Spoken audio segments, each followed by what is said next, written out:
दिया कीजिए आप लोग रिकॉर्ड फॉलो बन जाते हैं। स्टार्ट हो गया। यस।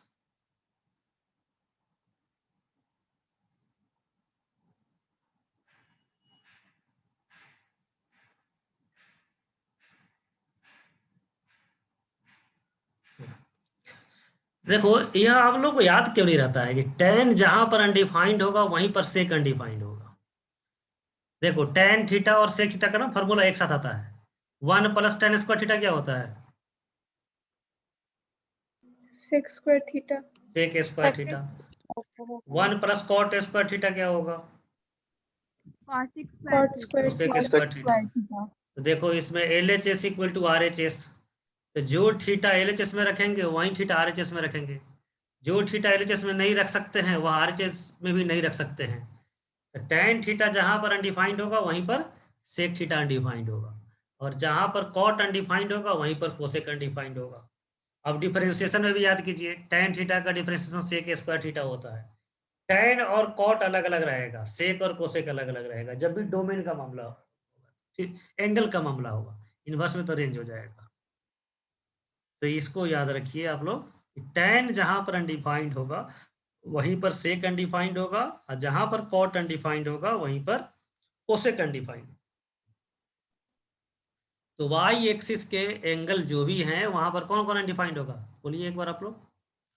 वाई एक्सिस के एंगल पर कौन कौन अनडिफाइंड होगा? tan थीटा और sec tan theta and sec theta. तो sec सेक थीटा। इनवर्स का रेंज हम लोग देख चुके हैं कि कॉस का जो रेंज होगा वहीं सेक का भी रेंज होगा, जो हम लोग फिर क्वाड्रेंट बनाए। लेकिन इसमें आ जा रहा है वाई एक्सिस एक बार, तो वाई एक्सिस पर एंगल बनेगा π/2। π/2 पर अनडिफाइंड होगा, तो क्या करना होगा? π/2 को माइनस करना होगा। तो बोलो सेक इनवर्स का कंप्लीट रेंज क्या होगा? सर 0 to पाई माइनस हाँ, π/2। π/2। अब देखिए साइन इनवर्स का रेंज जो है वही रेंज किसका हो जाएगा? जो रेंज साइन कोसेक इनवर्स का। का कोसेक का हो जाएगा। तो -π/2 से π/2। लेकिन -π/2 से π/2 में ट्रेवल कीजिए तो एक एक्सिस आ जाएगा। एक एक्सिस के लॉन्ग कौन कौन अनडिफाइंड होता है? अभी जस्ट रिपीट किया है, एक एक्सिस के लॉन्ग कॉट और कोसेक। cosec। कोसेक, तो इसमें 0 आ जा रहा है, क्या करना होगा? 0 को माइनस करना पड़ेगा, यह 0 माइनस हो जाएगा। यदि साइन कॉस इनवर्स का रेंज आपको समझ में आता है तो सेक कोसेक को भी समझने में कोई कठिनाई नहीं होगा। बस यह बात ध्यान रखेंगे, सेक कोसेक का एक दुश्मन होगा उसमें, उसको बाहर करना होगा। तो जो रेंज साइन कॉस का है वही रेंज सेक कोसेक का होगा, एक्सेप्ट π/2 एंड 0 रेस्पेक्टिवली। क्लियर है यहां तक? Yes sir. सर कॉट का रेंज। हाँ, अब कॉट में थोड़ा सा स्टोरी अलग है, इसीलिए अभी कॉट को छोड़ करके आगे बढ़े थे। अब देखिए सेम रीजन आप अप्लाई कीजिए, तो tan इनवर्स का जो रेंज है वही रेंज क्या हो जाना चाहिए? cot inverse। कॉट का हो जाना चाहिए वही रेंज, ठीक है। अब देखिए -π/2 से π/2 में कॉट इनवर्स कहां पर अनडिफाइंड होगा? बोलो। x axis। X axis. तो 0 को क्या करेंगे? हटाएंगे, यहां से 0 को रिमूव करेंगे, ठीक है। तो यहां पर जो है कुछ समस्या आया, वह समस्या आपको थोड़ा देर के बाद समझ में आएगा। अभी इसके साथ हमारे पूर्वज लोगों ने क्या किया वो आपको बता रहे हैं। वो बोले कि पूर्वज लोग बोले कि कॉट इनवर्स का रेंज -π/2 से π/2 लिखने में 0 माइनस करना पड़ रहा है। आइया हमारे पूर्वजों को पसंद नहीं था माइनस करना, तो वो बोले कि इसको रेंज हम लोग नहीं मानेंगे, रेंज 0 से π ही मानेंगे। तो सेक कॉट इनवर्स का रेंज में ना प्रिंसिपल वैल्यू को अवॉइड किया गया, ठीक है। प्रिंसिपल वैल्यू को अवॉइड करके रखा गया 0 से π। 0 से π कैसे रखा गया इसको एक्सप्लेन करते हैं। कॉट पॉजिटिव किस क्वाड्रेंट में होगा? First and third quadrant. First और थर्ड। प्रिंसिपल के लिए किसको रखेंगे? First quadrant. फर्स्ट को रखेंगे, थर्ड को हटाएंगे। नेगेटिव कहाँ कहाँ होगा? सेकंड और फोर्थ। सेकेंड और फोर्थ। नेगेटिव होगा सेकेंड और फोर्थ, तो किसको प्रिंसिपल के लिए रखना चाहिए? फोर्थ। फोर्थ को रखना चाहिए, लेकिन फोर्थ को ही हटा दिया गया और सेकेंड को रखा गया। अब उनसे जो हटाए उनसे पूछेंगे क्यों ऐसा किए, तो वो बोले कि एक को इसलिए हटाना है कि 1 1 बनाना है, किसी एक को हटाना है। तो अभी तक हम लोग प्रिंसिपल को आधार मान करके एक को रख रहे हैं, दूसरे को हटा रहे हैं। वो यहाँ पर बोल रहे हैं कि मेरी मर्जी, हम जिसको भी रखना चाहे उसको रखेंगे और जिसको हटाना चाहे उसको हटाना। बस नीड है कि एक क्वाड्रेंट को छोड़ देना है और एक क्वाड्रेंट को रखना है। इस तरह से 0 से पाई रेंज हो गया कॉट इनवर्स का। होना चाहिए था -π/2 से π/2 एक्सेप्ट 0, लेकिन कुछ रीजन से, वो रीजन थोड़ा देर के बाद आपको बताएंगे भी। एक तो अभी आपको पसंद नहीं है इसलिए इसको हटा दिया गया, 0 से पाई रख लिया गया। अब देखिए क्या रीजन है। आपको हमेशा बोलते हैं ना मैथ सिमेट्रिक होता है, सिमेट्रिक का मतलब समझते हैं ना, हाफ फिगर sir. कंप्लीट है, असिमेट्रिक है तो पूरा फिगर बना सकते हैं आप। सिमेट्रिक का मतलब यही है ना कि हाफ नॉन है तो जो इनकम्प्लीट हाफ है उसको पूरा कर सकते हैं क्योंकि सिमेट्रिक है। तो मैथ का मतलब सिमेट्रिक होता है। अब ध्यान से देखिए, -π/2 से π/2 कितने के रेंज में है? -π/2 से π/2 कितने के रेंज में है? फर्स्ट, सेकेंड, थर्ड, 3 के रेंज में है। बोलो बच्चे। Yes, sir. -π/2 से π/2 3 के रेंज में, और 0 से पाई किसके किसके रेंज में है? कॉस इनवर्स, कॉट इनवर्स और सेक इनवर्स। तो यह भी तीन के रेंज में है, 0 से पाई।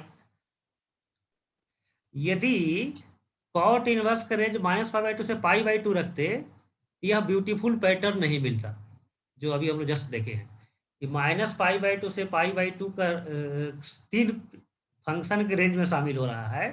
उसी तरह से 0 से पाई भी 3 फंक्शन के रेंज में शामिल है।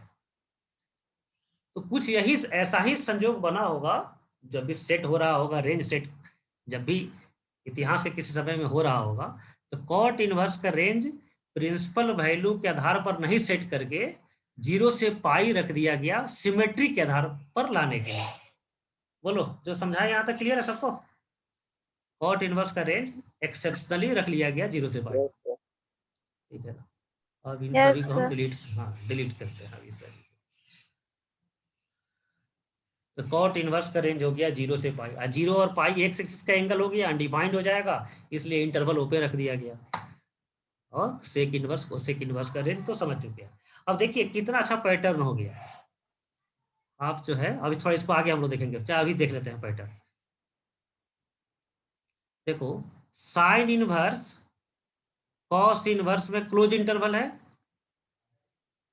नहीं, ऐसे नहीं देखते हैं। -π/2 से π/2 ना एक जगह क्लोज इंटरवल है और एक जगह ओपन इंटरवल है। उसी तरह से 0 से पाई एक जगह क्लोज इंटरवल है, दूसरी जगह ओपन इंटरवल है। तो प्रिंसिपल एंगल को यहाँ अवॉइड किया गया, तो कोई और दूसरा पैटर्न यहाँ पर आकर के शामिल हो गया। और जो मैथमेटिक्स का मतलब होता है पैटर्न बेस्ड, वह यहाँ पर फुलफिल होने के कारण कॉट इनवर्स का रेंज रख लिया गया 0 से पाई। यह टेबल आपको याद होना चाहिए, और हम समझ रहे हैं कि याद हो गया होगा, अभी तक नहीं याद हुआ है?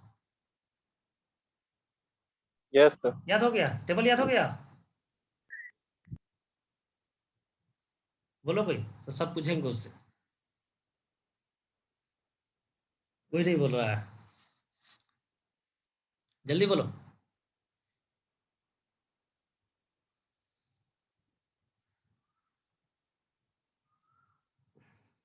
कोई बोलो बच्चा, किसी को याद हुआ कि नहीं है टेबल?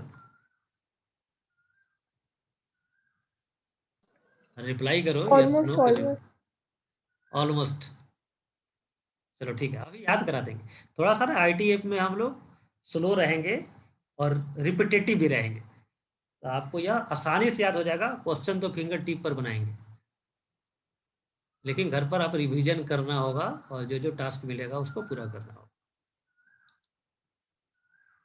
सही है, क्या आ गया? पहले आ गया, यह हमको बाद में लाना था। चलो देखते हैं अभी यहाँ पर। ठीक है, इसी में आते हैं, उसको फिर नेक्स्ट स्लाइड में चलेंगे।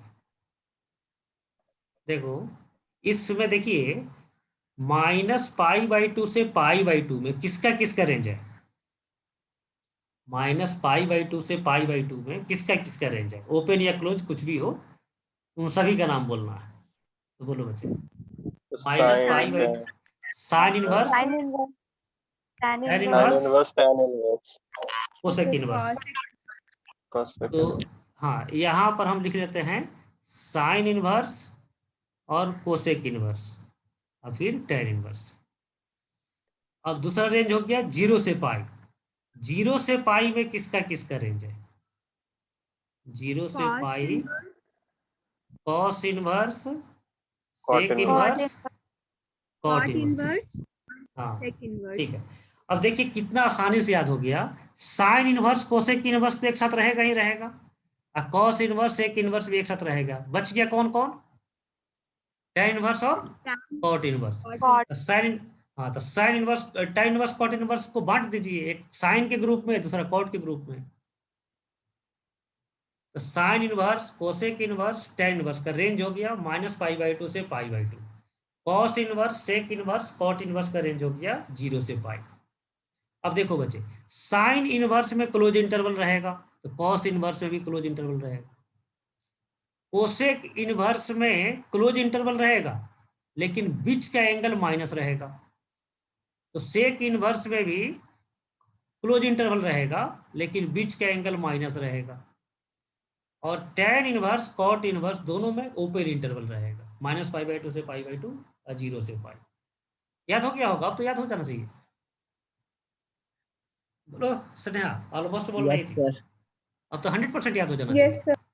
Sign inverse cosec inverse tan inverse का रेंज -π/2 से π/2 के बीच में है। Cos inverse sec inverse cot inverse का रेंज 0 से पाई के बीच में है। और तीनों में सेम, दोनों ग्रुप में सेम पैटर्न है, एक एक क्लोज इंटरवल, दूसरा क्लोज इंटरवल है लेकिन मिडिल एंगल माइनस है, और tan इनवर्स कॉट इनवर्स में ओपन इंटरवल है। ठीक है। अच्छा, कौन सा क्वाड्रेंट किसी में शामिल नहीं है? Third. थर्ड Sir, किसी में third शामिल Third है? quadrant. थर्ड किसी में शामिल नहीं है। और कौन सा क्वाड्रेंट सब में शामिल है? first quadrant. First quarter. First first quadrant. Quadrant सब में First. शामिल है। अब एक चीज जो है अभी हम रिपीट कर रहे हैं, क्वेश्चन बनाने में बहुत काम आएगा। जैसे हम लोग पूछते हैं ना साइन पॉजिटिव किस क्वाड्रेंट में होगा, तो क्या क्या बोलते हैं आप लोग? First and second. First and First and second. second. First and second. लेकिन इनवर्स में दो क्वाड्रेंट कभी आ ही नहीं सकता, एक ही क्वाड्रेंट आएगा। साइन इनवर्स किस क्वाड्रेंट में पॉजिटिव होगा? फर्स्ट। ओनली फर्स्ट में। और नेगेटिव किस क्वाड्रेंट में होगा? Fourth. फोर्थ। ओनली फोर्थ में। ठीक है ना। तो जितने इनवर्स फंक्शन है, अब इसके लिए दो दो क्वाड्रेंट ऑप्शन ही नहीं रहा, सिंगल क्वाड्रेंट हो गया। एक क्वाड्रेंट पॉजिटिव के लिए, दूसरा क्वाड्रेंट नेगेटिव के लिए। कॉस इनवर्स नेगेटिव कहां पर आएगा, किस क्वाड्रेंट?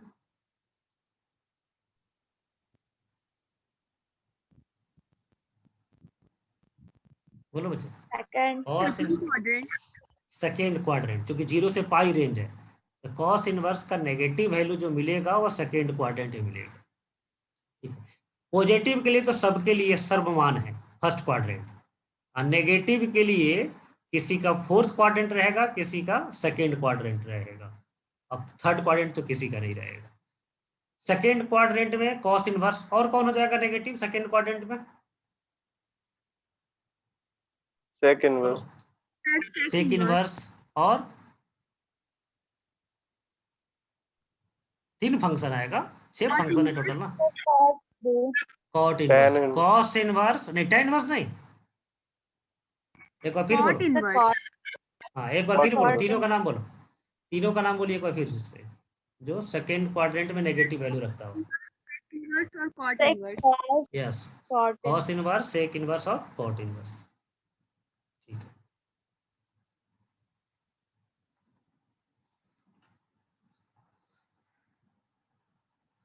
तो यही डायग्राम बता रहा है, यह रेंज जो कलर्ड रेंज है यह -π/2 से π/2 है। तो बोलो इसमें किसका किसका होगा, एक बार याद हो जाएगा Sir, आपको। tan inverse, sin inverse sine or inverse Sin inverse. और Tan कोसेक inverse. इनवर्स। हाँ, साइन इनवर्स कोसेक इनवर्स और tan इनवर्स, तीन फंक्शन इसमें आ जाएगा, साइन इनवर्स कोसेक इनवर्स और tan इनवर्स। और जो सेकेंड जो रेंज है वह है 0 से पाई। तो 0 से पाई में भी 3 फंक्शन होगा, बोलो कौन कौन होगा? Sir, cos, sec, cot. cot inverse. Cos Sec inverse and cot. And cot inverse. अब देखिए साइन इनवर्स के रेंज में या कोसेक कॉस इनवर्स के रेंज में क्या रिलेशन होगा?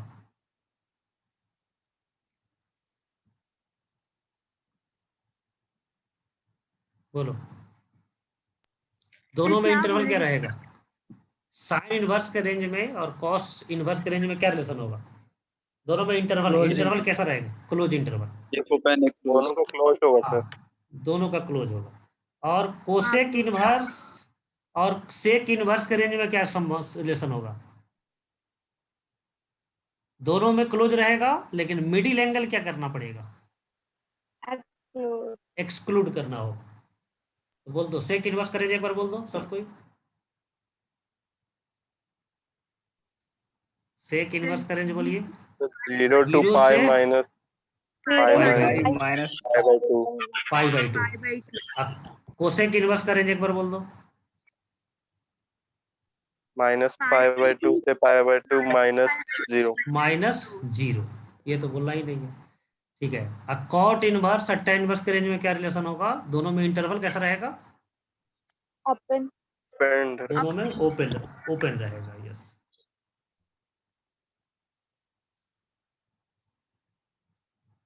ठीक।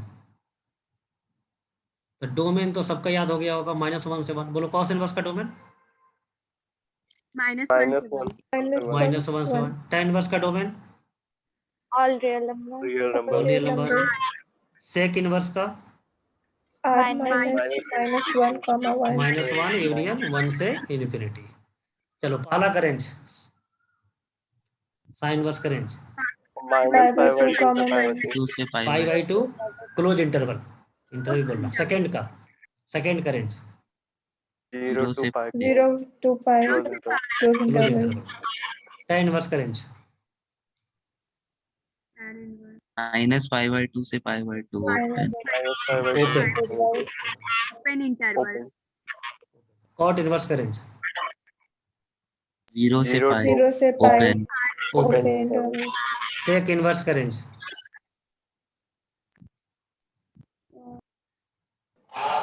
0 to pi minus pi by 2. minus pi by हाँ यस, 0 से pi close -π/2। Cosec inverse minus pi by 2 pi pi by pi by 2 minus minus 0. So, जब भी कॉपी में नोट बनाएंगे तो ये फिगर भी नोट बनाएंगे, फिगर को भी नोट करेंगे। बहुत ही अच्छा फिगर है कि आपको फिगर ही याद दिला देगा। और इसमें जब भी पॉजिटिव नेगेटिव बात होगा तो 2 क्वाड्रेंट कभी नहीं बोलेंगे, एक ही क्वाड्रेंट बोलेंगे। तो फाइनली अभी हम लोग क्या क्या सीखे? फंक्शन का डिफिनीशन याद है किसी को? बोल सकता है? एक बार जितना हम लोग पढ़े उसको रिव्यू कर रहे हैं। चलो फंक्शन का डिफिनीशन, 3 कंडीशन क्या क्या है ये केवल बोल दीजिए। फंक्शन होने के लिए 3 कंडीशन क्या क्या है? पूरा सेंटेंस बोलने की जरूरत नहीं। Every element of x should be Non-empty. हाँ, एवरी एलिमेंट होना चाहिए, नॉन एम्प्टी होना चाहिए और यूनिक कोरस्पॉन्डेंस होना चाहिए, यूनिक रिलेशन होना चाहिए। 3 कंडीशन। टाइप्स ऑफ फंक्शन चारों नाम बोलिए क्या क्या होगा? 1 1 many 1 on 2 into. going to हाँ, 1 1 many 1 on 2 and into। on 2 function का क्या होगा डिफिनेशन कोई बता सकता है? on 2 function means what? Range is equals to codomain. Range equal to codomain. कोई फंक्शन इनवर्सिबल कब होगा? तब वो बाइजेक्टिव 1 1 बाइजेक्टिव on हो, 2 1 1 on 2, 1 1 on 2 मतलब बाइजेक्टिव। पीरियोडिक फंक्शन कभी भी बाइजेक्टिव नहीं हो सकता। नहीं। तो इसीलिए इनवर्स ट्रिगोनोमेट्रिक फंक्शन चैप्टर बनाने के लिए क्वाड्रेंट को काट छट किया गया, तब जाकर के यह इनवर्सिबल बना। और फंक्शन के ग्राफ और इनवर्स फंक्शन के ग्राफ में क्या रिलेशन होगा? mirror image किसके अबाउट में? Mirror image about About Y equal to equal to X line. x। हाँ, यह इंपॉर्टेंट है, about y equal to x। तो अभी तो बाद में आएगा साइन इनवर्स का ग्राफ, कॉस इनवर्स का ग्राफ। उसका ग्राफ जो हम लोग बनाएंगे तो साइन के ग्राफ से ही उसका ग्राफ बनाएंगे, इमेज लेकर के। यह चौथा पॉइंट आपको ग्राफ बनाने में हेल्प करेगा। चलो डोमे रेंज तो याद हो गया होगा, अब रिपीट नहीं करेंगे, बहुत बार हो गया। या फिर एक बार हम सोचे थे कि रिपीट करके आपको याद करा, याद हो गया होगा ना? बोलो बच्चे। Yes, sir. Yes, sir. ठीक है, अब आगे बढ़ते हैं। Rules for any inequalities. देखिए एक फाइनल रूल पढ़ना है। बेसिक मैथ में हम लोग बहुत सा रूल पढ़ते आए हैं कि लॉग में बेस 1 से ग्रेटर हो, याद है? तो इनइक्वालिटी में क्या करते हैं, मान लो log base 2 5x - 1 greater than log 4 base 2, क्या करेंगे? लॉग को कैंसिल करेंगे तो इनइक्वालिटी साइन का साइन सेम क्या रहता रहेगा? है, सेम सेम रहेगा। रहेगा। 1 से ग्रेटर रहेगा तो साइन सेम रहेगा, और हाफ कर दे तो साइन साइन चेंज हो जाएगा। साइन चेंज हो साइन जाएगा। चेंज हो जाएगा। उसी तरह से मान लो 5 to the power x - 7 greater than 5 to the power 8। अब 5 को कैंसिल करके x का वैल्यू निकालना है तो साइन क्या रखेंगे, सेम या चेंज होगा? एक्सपोनेंशियल में बेस 1 से ग्रेटर हो तो बोलो साइन सेम होगा या चेंज होगा? बोलो बच्चे। सेम होगा। सेम होगा। बेस 1 से बड़ा होता है तो सेम होता है, और 0.5 कर दे तो चेंज होता साइन है। चेंज होगा। अब चेंज हो जाएगा। अब देखो साइन 30 डिग्री और साइन 90 डिग्री में किसका वैल्यू ग्रेटर है? तो sine 90। Sine sine 90। Cos 30 degree, cos 0 degree रखते हैं, कॉस 0 डिग्री, कॉस 90 डिग्री में किसका वैल्यू ग्रेटर है? और Cos जीरो जीरो। कॉस 0। अब देखिए यहाँ पर साइन कैंसिल कीजिए तो आप देखेंगे 30 डिग्री लेस देन 90 डिग्री, सही है। और यहाँ पर कॉस कैंसिल करेंगे तो गलत हो जाएगा, 0 डिग्री ग्रेटर देन 90 डिग्री, गलत हो जाएगा। इसको सही करने के लिए साइन को क्या करना पड़ेगा, चेंज करना पड़ेगा। चेंज। तो जब भी इनइक्वालिटी कहीं पर लिखा हुआ है कि F of alpha greater than F of beta, इसके बाद का लाइन क्या लिखेंगे, अल्फा ग्रेटर देन बीटा या अल्फा लेस देन बीटा, क्या लिखेंगे? वो कुछ भी हो सकता है, वो तो पता करना पड़ेगा कि एफ को कैंसिल करने पर साइन चेंज होगा या नहीं चेंज होगा। साइन के साथ देखिए चेंज नहीं हो रहा है, लेकिन कॉस के साथ चेंज हो जा रहा है, तो एफ के साथ क्या होगा? तो सब फंक्शन के लिए इसका मतलब अलग अलग रूल होगा, अलग अलग रूल याद रखना पड़ेगा आपको। तो अलग अलग रूल याद करने की जरूरत नहीं है, एक कॉमन रूल है जो आपको बताएगा कि कोई भी क्वेश्चन हो इनइक्वालिटी का, उस रूल को अप्लाई करेंगे तो वह रूल बता देगा कि साइन यहाँ पर चेंज करेंगे या नहीं चेंज करेंगे। वही रूल हम लोग सीखने वाले हैं आज।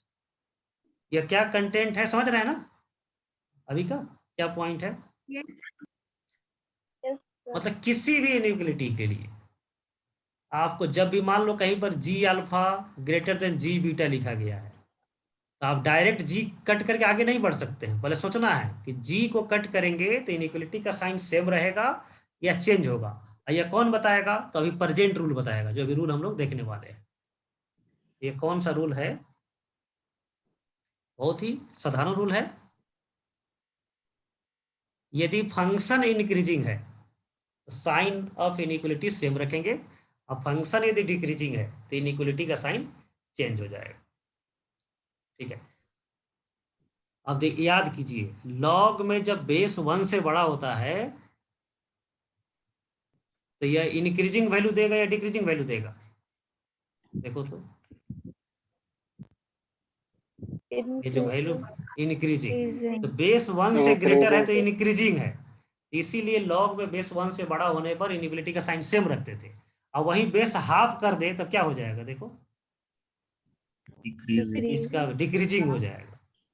ठीक है ना? तो सभी इंक्रीजिंग और डिक्रीजिंग में छुपा हुआ था, जो अलग अलग हम लोग करके याद कर रहे थे।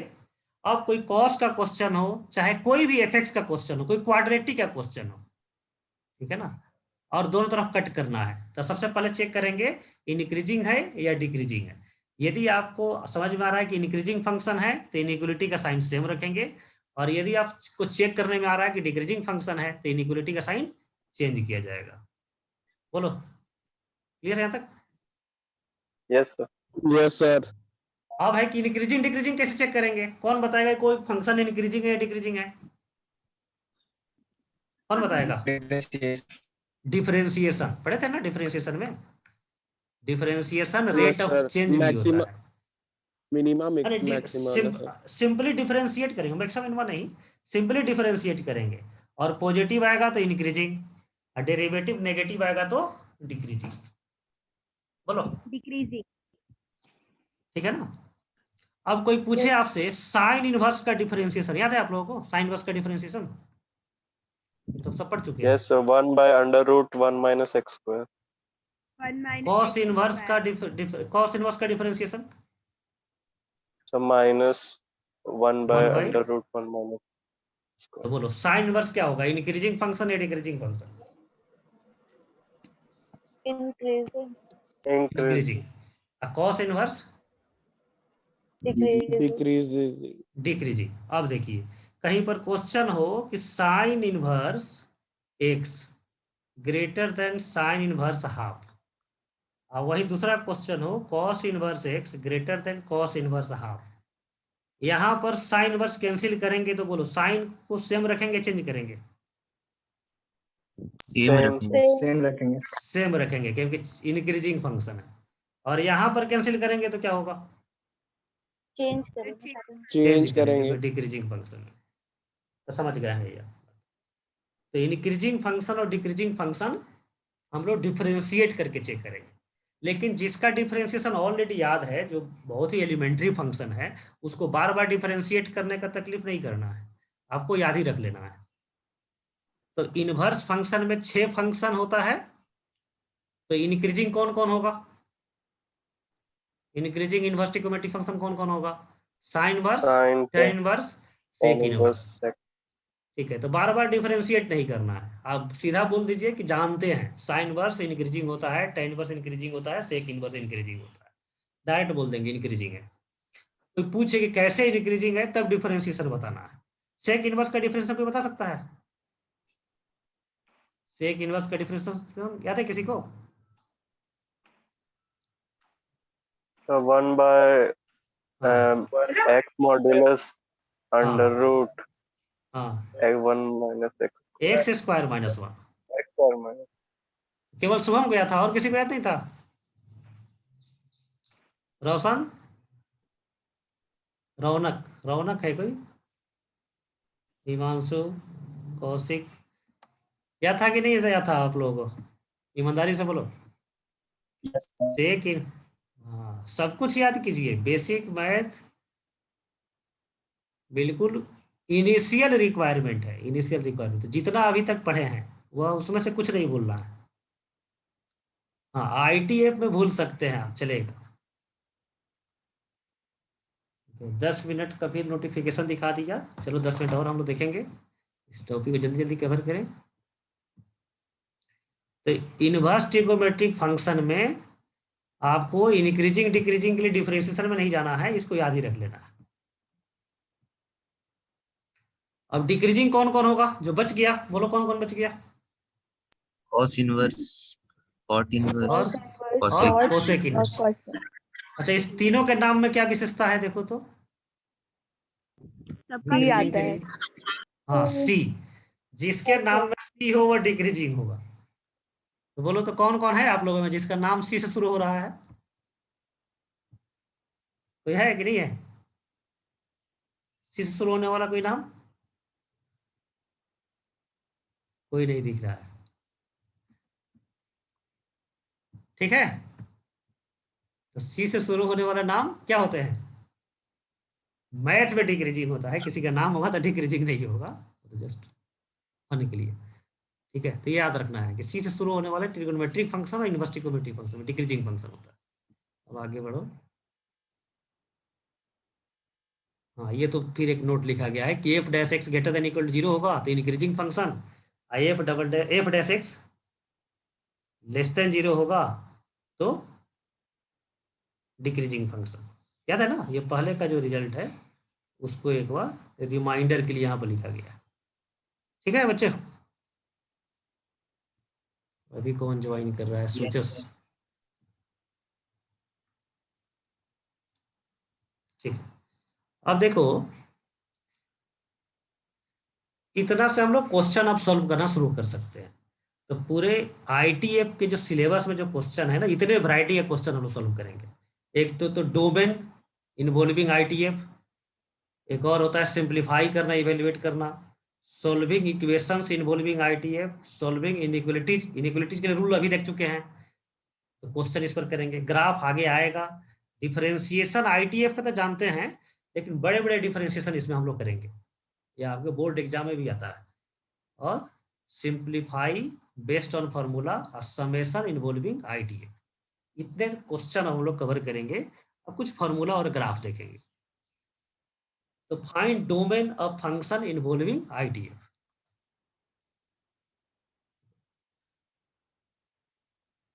देखो बच्चे डोमेन कैसे निकालेंगे, साइन इनवर्स का डोमेन कह रहा है कि निकालिए।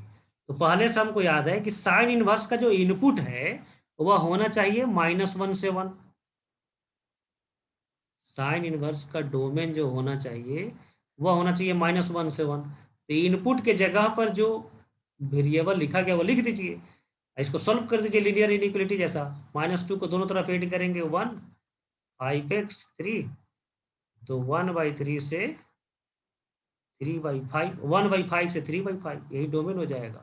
तो पहला क्वेश्चन का आंसर हो जाएगा x बिलोंग्स टू 1/5 to 3/5। बोलो किसी को कोई दिक्कत इसमें? No, sir.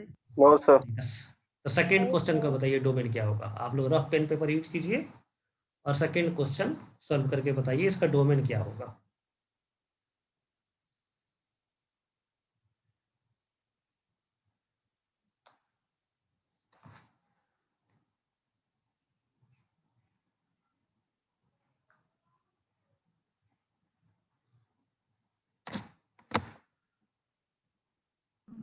-5/3 से -1।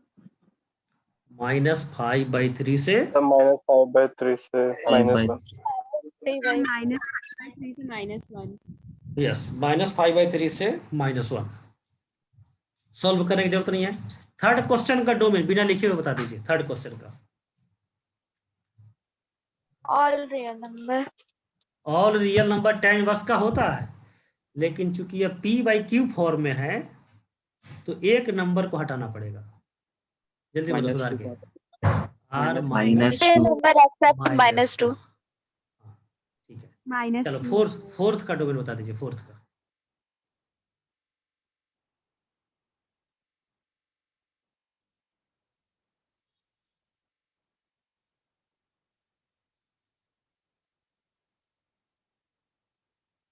गोपी सबसे फास्ट बताओ तुम। अंकित है क्या? अंकित नहीं दिखाई दे रहा आज।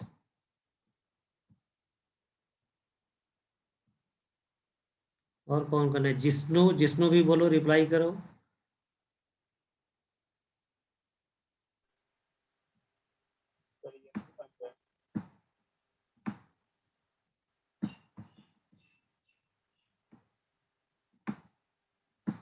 राहत बोलो, आंसर फास्ट लाइए। आया किसी का? -2 से छोटा 1 से बड़ा। हाँ, 4 में क्या करेंगे? अच्छा, क्लास समाप्त होगा तो फिर हम लोग ज्वाइन करेंगे 5 मिनट के बाद। ट्यूशन है ना आप लोग का भी?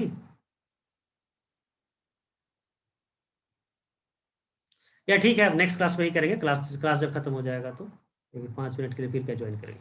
देखो बच्चे, सेक इनवर्स के लिए कंडीशन था कि इनपुट जो होगा लेस देन इक्वल टू -1 और ग्रेटर देन इक्वल टू +1। अब इनपुट की जगह पर लिखेंगे 2x - 3 less than equal to -1 और 2x - 3 greater than equal to +1। अब इसको सॉल्व करेंगे तो x less than equal to 1 आ जाएगा और यहाँ आएगा x greater than equal to 2। तो इसका डोमेन हो जाएगा -∞ से 1। यही बोला था राहत की, दूसरा बोला था? सर उल्टा हो गया था सर, सॉरी। उल्टा हो गया था, कोई बात नहीं। तो कोसेक इनवर्स का सिमिलरली निकल जाएगा। अब इसको छोड़ के आगे बढ़ते हैं। ये तो डोमेन का सिंपलेस्ट क्वेश्चन था। अब मान लो इसे मॉड लगा दिया जाए, ग्रेटेस्ट रख दिया जाए, तब क्या होगा? तो देखो, तो फर्स्ट क्वेश्चन को कैसे सॉल्व किया जाए। फर्स्ट क्वेश्चन अटेम्प्ट कीजिए, कंप्लीट मत कीजिए, केवल बताइए क्या समस्या आने वाला है इसमें। समस्या केवल पहचानिए, क्योंकि टाइम बहुत ज्यादा लग जाएगा हम एक शॉर्टर तरीका बताएंगे। पहले आप कॉलम पहचानिए कि फर्स्ट क्वेश्चन का डोमेन निकालने में क्या दिक्कत आएगा। सर वेवी कर्व मेथड लगता है लगाना पड़ेगा। वेवी कर्व तो लगेगा, लेकिन एक और समस्या क्या आएगा ना, 2 बार में सोल्व करना होगा। हाँ सर। 2 बार में सोल्व करना होगा, टाइम ज़्यादा लग जाएगा, फिर इंटरसेक्शन लेना होगा। तो इस 2 बार से बचा सकता है आपको मॉड। अब देखो, तो इसी को हम लोग ऐसे लिख सकते हैं क्या, 2x - 1/x + 2 मॉड < > 1। दोनों सेम चीज़ है, हमारी मर्जी, चाहे तो हम -1 से 1 लिखे, चाहे मॉड < 1 लिखे। सबके समझ रहा है ना, यह दोनों सेम चीज़ है। तो हम फर्स्ट जैसा नहीं लिख करके सेकेंड जैसा लिख करके आगे बढ़ेंगे। बोलो बच्चे यहाँ तक। Yes sir. Yes. अब मॉड देने से क्या फायदा है, क्रॉस मल्टीप्लाई कर सकते हैं। बोलो, क्योंकि डिनोमिनेटर कंफर्म हो गया कि पॉजिटिव हो गया, पॉजिटिव हो गया तो क्रॉस मल्टीप्लाई कर सकते हैं, तो क्रॉस मल्टीप्लाई कर दिया। बोलिए, जल्दी Yes, sir. कंफर्म करो। हाँ, लेकिन क्रॉस मल्टीप्लाई किए हैं तो यहाँ पर लिखना पड़ेगा x ≠ -2। यह बहुत पहला क्लास में सब बताते हैं कि जब भी डिनोमिनेटर को डिस्टर्ब करेंगे तो उसका q ≠ 0 साइड में लिखेंगे। यदि यह आंसर में आता है तो फिर माइनस करके एक्सक्लूड करेंगे इसको। यह तो लिख दिया। अब बोलो, दोनों तरफ मॉड है, इनइक्वलिटी है, कौन सा मेथड यूज करेंगे? अभी जस्ट कुछ पर क्लास पहले देखेंगे। Squaring both sides, squaring both sides. तो स्क्वायर करेंगे तो 2x - 1 का होल स्क्वायर, मॉड हट जाएगा, एक तरफ ला देते हैं एक ही साथ। बोलो, स्क्वायर किया तो मॉड रिमूव हो गया, एक तरफ ला दिया। इसको स्प्लिट नहीं करना है, बहुत लोग स्प्लिट करता है। स्प्लिट करेंगे तो कोई दिक्कत नहीं है, आंसर सेम आएगा, टाइम ज़्यादा लगेगा। इसको हम a + b, a - b पर तोड़ते हैं, स्क्वायर को स्प्लिट नहीं करते हैं। तो a + b करेंगे तो 3x + 1, और a - b करेंगे तो x - 3 < = 0। अब क्रिटिकल पॉइंट हो गया -1/3 to 3। Wavy curve method, positive negative positive. तो बोलो, डोमेन कहाँ से कहाँ तक हो जाएगा इसका? नेगेटिव चाहिए, -1/3 से 3 क्लोज इंटरवल। अब इसमें चेक करेंगे, यह -2 आ रहा है क्या इसमें? इस इंटरवल में -2 आ रहा है या नहीं आ रहा है? No sir. नहीं, तो No, यही sir. फाइनल आंसर हो जाएगा। यदि -2 प्रेजेंट रहता तो क्या करते हैं? कर्ली माइनस कर देते। हाँ, कर्ली ब्रैकेट माइनस करते हैं। तो यह जो है एक इम्पोर्टेंट नोटेबल पॉइंट है। नोटेबल क्या मतलब, एक्सपीरियंस